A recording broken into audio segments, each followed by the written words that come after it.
Selamat datang, selamat berjumpa lagi di channel Fides et Ratio. Semoga kita semua diberi kesehatan yang baik. Semoga kita semua sehat walafiat. Pada kesempatan ini, pada pertemuan yang ketiga ini, kita akan melihat bersama, kita akan mendalami bersama tentang ajaran sosial gereja. Tentang ajaran sosial gereja.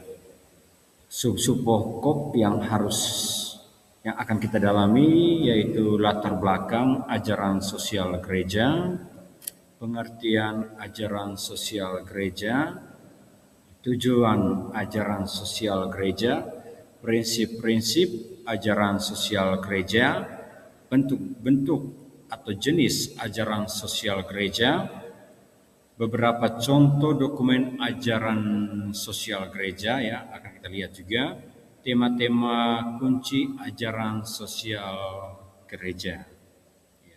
Mudah-mudahan kita dapat mengikuti dengan baik sehingga dapat berguna bagi masa depan kita, bagi kehidupan iman kita. Yang pertama, latar belakang ajaran sosial gereja. Latar belakang ajaran sosial gereja. Latar belakang ini berkaitan dengan sampai munculnya ajaran sosial gereja, itu latar belakangnya apa? Latar belakangnya apa? Yang pertama, gereja menyadari sebagai bagian dari masyarakat, dan dengan demikian keprihatinan masyarakat itu juga menjadi tanggung jawab gereja. Keberadaan ajaran sosial gereja dalam gereja tidak dapat dilepaskan dari kenyataan bahwa gereja diutus Tuhan ke dalam dunia. Itu latar belakang yang pertama. Artinya gereja itu bagian juga dari masyarakat. Gereja bagian dari masyarakat, sehingga apa yang terjadi di masyarakat, kesulitan-kesulitan yang terjadi di masyarakat itu juga menjadi tanggung jawab dari gereja, atau gereja juga dapat mengatasi permasalahan atau masalah-masalah yang terjadi.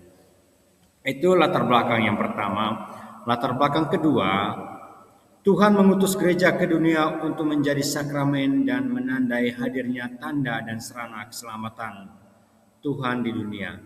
Karena itu tugas gereja adalah hadir di dunia dan bukan lari dari dunia. Misi gereja adalah mewartakan dan mengkomunikasikan keselamatan Kristus yang disebut kerajaan Allah, yakni persatuan dengan Allah dan persatuan seluruh umat manusia. Ya, kita mungkin pernah mendengar ada suatu pernyataan kesesuaian antara altar dan pasar. Altar dan pasar. Tuhan mengutus gereja itu ke dunia untuk menjadi sakramen dan menandai hadirnya tanda dan sarana keselamatan Tuhan. Ya, kita ingat peristiwa atau tradisi Paskah itu artinya Yesus menjelma menjadi daging. Artinya Yesus menjadi daging itu supaya Yesus juga hadir dalam wujud rupa manusia. Sebenarnya misi gereja adalah mewartakan dan mengkomunikasikan keselamatan Kristus yang disebut kerajaan Allah, yakni persatuan dengan Allah dan persatuan seluruh umat manusia. Itu misi gereja. Ya, bagaimana gereja, kita bayangkan saja jika gereja tidak dihadirkan dalam masyarakat, tentu manusia pada umumnya tidak mengenal yang namanya kerajaan Allah. Karena itu misi utama gereja harus ada kesesuaian antara altar dan pasar. Ya. Itu yang pertama, latar belakang ajaran sosial gereja. Yang berikut pengertian ajaran sosial gereja. Pengertian ajaran sosial gereja. Berkaitan dengan pengertian ini ada dua pengertian yang akan kita lihat. Yang pertama itu pengertian luasnya, dan kedua itu pengertian sempitnya. Pengertian sempit.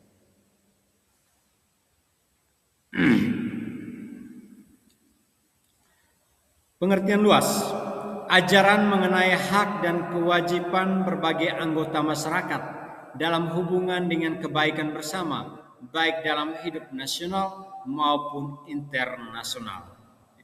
Pengertian luas. Ketika sudah dikatakan secara luas, otomatis itu menjangkau semua, baik nasional maupun internasional. Yang kedua, tanggapan gereja terhadap fenomena atau persoalan-persoalan yang dihadapi umat manusia dalam bentuk himbauan, kritik, dan dukungan. Itu juga pengertian luas.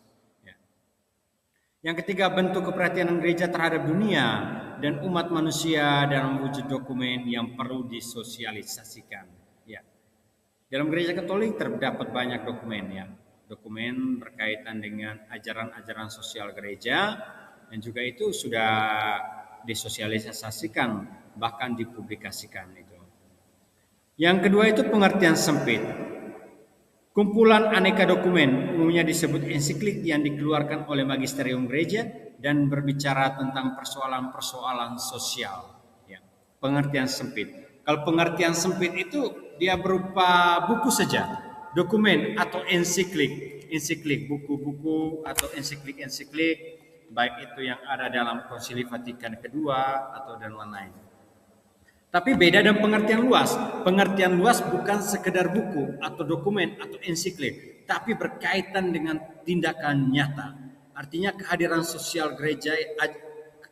gereja itu harus berdampak dalam masyarakat, baik dalam masyarakat kecil maupun masyarakat luas pada umumnya. Itu perlu membedakan, perlu membedakan antara pengertian luas dan pengertian sempit.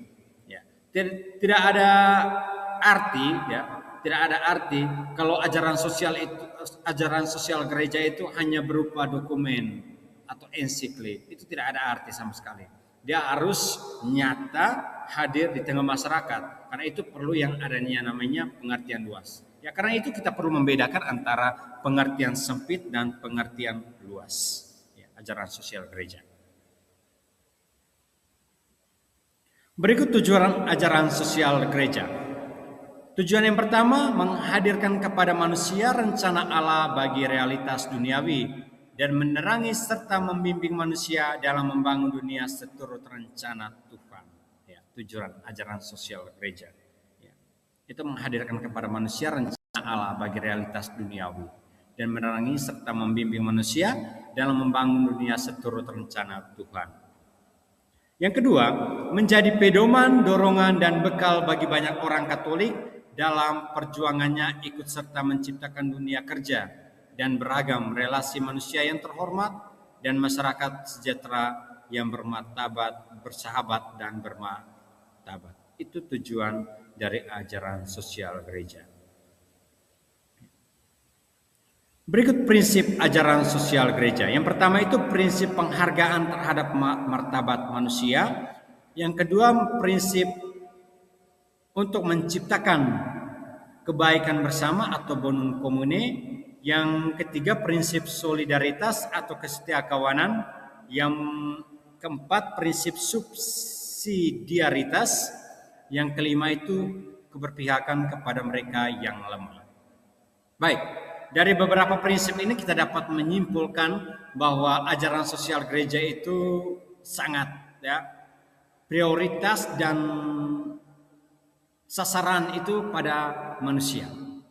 Karena manusia itu adalah makhluk ciptaan Tuhan yang diciptakan seturut gambar dan rupa Allah, yang memiliki akal budi, hati nurani, merupakan makhluk yang paling mulia. Karena itu ajaran sosial gereja itu sasarannya itu pada manusia, pada manusia. Yang berikut, jenis atau bentuk ajaran sosial gereja.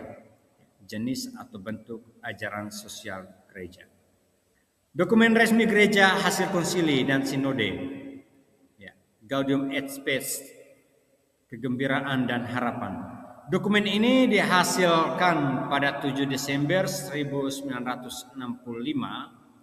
Gereja memberi perhatian yang besar kepada dunia, kegembiraan dan harapan, duka dan kecemasan orang-orang zaman sekarang, terutama kaum miskin dan siapa saja yang menderita. merupakan kegembiraan dan harapan, duka dan kecemasan para murid Kristus juga, gereja murid Kristus juga. Itu dalam Gaudium et Spes artikel 1. Yang kedua, Institutia in Mundo atau keadilan di dunia. Dokumen ini, ensiklik ini berisi tentang gereja hadir untuk membawa misi keadilan dan sebaliknya.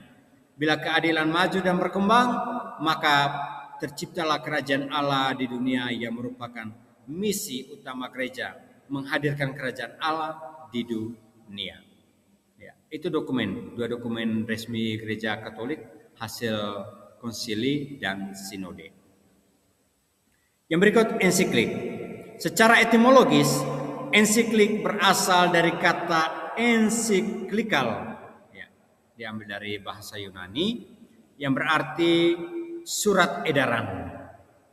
Dengan demikian, ensiklik berarti surat uskup yang ditujukan kepada umat dalam lingkup yang luas. Sejak abad ke-8, orang-orang Katolik Barat memakai nama itu untuk menyebut surat-surat yang ditulis oleh Paus untuk seluruh gereja atau sebagian warga gereja. Itu perbedaan antara dokumen dan ensiklik. Berikut kita lihat yang pertama, sebelum Konsili Vatikan II. Ya, sebelum Konsili Vatikan II itu ada beberapa ensiklik. Yang pertama itu Rerum Novarum, hal-hal baru, itu tahun 1891 oleh Paus Leo XIII. Terus tahun ke-40 yang berikut Mater et Magistra, Ibu dan Pengajaran. Terus Pacem in Terris, damai di bumi.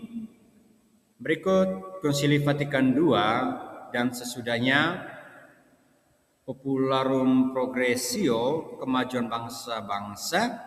Redemptoris Hominis, sang penebus manusia. Laborem Exercens, kerja manusia.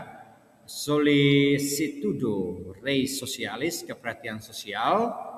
Katekismus Centesimus Annus, tahun ke-100. Berikut surat atau ajaran apostolik Octogesima Advenien, tahun ke-80. Evangelisasi dunia modern. Rerum Novarum, ya. Ini beberapa contoh ajaran sosial gereja. Ajaran sosial gereja ada Rerum Novarum, hal-hal baru. Quadragesimo Anno, tahun ke-40. Ibu dan Guru, damai di bumi, kegembiraan dan harapan, kemajuan bangsa-bangsa. Tahun ke-80, pewartaan Injil di dunia, sang penebus manusia, kerja manusia, kepedulian sosial. Tahun ke-100, kasih dalam kebenaran, puji bagimu. Baik, ini beberapa poin ini berkaitan dengan contoh-contoh ajaran sosial gereja. Artinya ajaran-ajaran sosial gereja yang sudah disebarkan dan sudah dipublikasikan itu berada dalam dokumen-dokumen ini. Ketika kita membutuhkan tentang ajaran sosial gereja yang berkaitan dengan manusia maupun alam semesta, kita dapat melihat dalam dokumen-dokumen ini.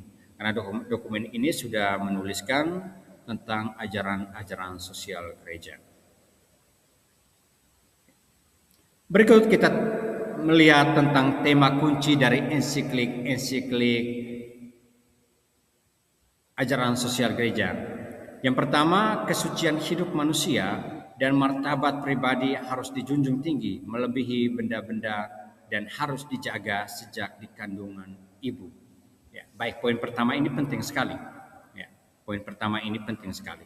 Kesucian hidup, martabat manusia itu harus dijunjung tinggi. Artinya ajaran sosial gereja itu yang paling pertama dan paling utama itu adalah tentang manusia. Itu penting sekali. Ya. Dia harus melebihi dari benda-benda dan harus dijaga sejak di kandungan ibunya. Yang pertama, panggilan untuk membentuk keluarga Allah di tengah masyarakat yang melibatkan semua warga. Yang ketiga, hak asasi manusia selalu berdasar pada dan demi martabat manusia. Hak asasi paling dasar adalah hak hidup, yaitu kekasih Allah, citra Allah, keluarga Allah, dan hak atas keperluan hidup, yaitu pekerjaan, jaminan kehendak, dan pendidikan.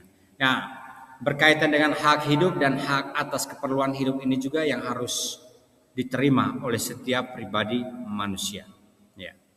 Setiap pribadi manusia tidak boleh kita menghalangi, bahkan membatalkan, bahkan melenyapkan hak-hak yang harus diterima oleh pribadi itu sendiri. Ya. Yang berikut selalu mendahulukan orang yang miskin dan tanpa membela, termasuk anak dalam kandungan, orang cacat, orang jompo, orang dalam sakratul maut dan sebagainya. Ya, orang miskin. Ya, dan tanpa pembela, termasuk anak dalam kandungan. Itu yang harus kita dahulukan. Berikut nilai luhur pekerjaan. Salah satu keperluan hidup yang jadi hak asasi manusia adalah pekerjaan. Pekerjaan adalah dasar kemerdekaan. Tanpa punya pekerjaan, pribadi manusia jadi budak majikan. Setiap orang mempunyai hak untuk bekerja. Semua orang punya hak untuk bekerja dan mendapatkan upah yang layak. Ya, itu juga dibicarakan dalam ajaran sosial gereja. Berikut solidaritas, setia kawan atau solid. Ya, solidaritas itu dari kata dasar solid atau kokoh. Ini keutamaan Kristiani. Asalnya dari kasih Allah Tritunggal, Bapa, Putra, dan Roh Kudus saling mengasihi. Ya, solidaritas. Ya. Pribadi yang satu dengan pribadi yang lain, individu dan individu yang lain harus mempunyai hubungan yang solid atau kokoh. Itu juga dibicarakan dalam ajaran sosial gereja. Yang berikut memelihara ciptaan Allah. Ya. Keadilan Kristiani berlaku baik di antara manusia maupun terhadap makhluk lain. Manusia harus tampil sebagai pemelihara setia alam ciptaan, bukan penggeruk alam. Ini penting sekali. Ya. Ini penting sekali. Kita lihat di slide pertama tadi ya. Slide pertama tadi di mana menampilkan berbagai ya, gambar yang terjadi, ya, gambar yang terjadi di zaman sekarang. Yang terjadi di zaman sekarang berkaitan dengan merawat alam, ya, merawat manusia dan lain-lain. Itu yang harus kita utamakan. Ya. Yang kita harus utamakan penting sekali. Di samping kita saling menghargai satu sama lain, di satu sisi juga kita harus saling menjaga alam semesta. Karena kehidupan kita sekarang bukan bergantung dari apa yang kita kerjakan, tapi juga bergantung dari alam. Alam juga sangat memberi kita kehidupan. Ya. Tanpa alam juga kita tidak bisa berbuat apa-apa. Ya. Baik, itu tema-tema penting dalam ajaran sosial gereja. Ya, tema-tema penting. Yang terakhir, kesimpulan. Kehadiran gereja di tengah dunia bukanlah suatu kebetulan dan menjadi penonton. Ya. Gereja itu bukan menjadi penonton. Gereja secara nyata memberi kesaksian akan kepeduliannya terhadap dunia. Karena gereja juga merupakan bagian dari dunia. Ya, ini penting sekali. Ya. Seperti apa yang saya sampaikan tadi, kesesuaian antara altar dan pasar. Altar dan pasar. Gereja menyadari sebagai bagian dari masyarakat dan dengan demikian keprihatinan masyarakat itu juga menjadi tanggung jawab gereja. Gereja bertanggung jawab atas apa yang terjadi di tengah masyarakat. Ya, selama ini kita sudah melihat kepedulian gereja itu sangat nampak dalam masyarakat. baik itu berkaitan dengan kemanusiaan, berkaitan dengan alam semesta, gereja sudah turun tangan, ya, turun tangan. Salah satu yang dilakukan gereja itu adalah di saat waktu-waktu tertentu, di saat membawa katekese itu ada aksi nyata. Aksi nyata itulah kepedulian gereja itu berkaitan dengan alam semesta, berkaitan dengan manusia itu. Ya sekarang kita menjalankan program dari keuskupan berkaitan dengan ramah anak. Itu juga salah satu ajaran sosial gereja ya. Gereja hadir dan memberi kesaksian tentang bagaimana kepedulian orang-orang sekitar atau umat Allah itu berkaitan dengan ibu hamil dan ramah anak ya. Tuhan mengutus gereja ke dunia untuk menjadi sakramen ya, dan menandai hadirnya tanda dan sarana keselamatan Tuhan di dunia. Karena itu tugas gereja adalah hadir di dunia dan bukan lari dari dunia ya, gereja. Apapun yang terjadi di dunia, apapun yang terjadi dalam masyarakat, gereja harus hadir. Gereja tetap hadir. Gereja tidak lari dari kenyataan. Misi gereja adalah mewartakan dan mengkomunikasikan keselamatan Kristus yang disebut kerajaan Allah, yakni persatuan dengan Allah dan persatuan seluruh umat manusia. Ya, itu penting.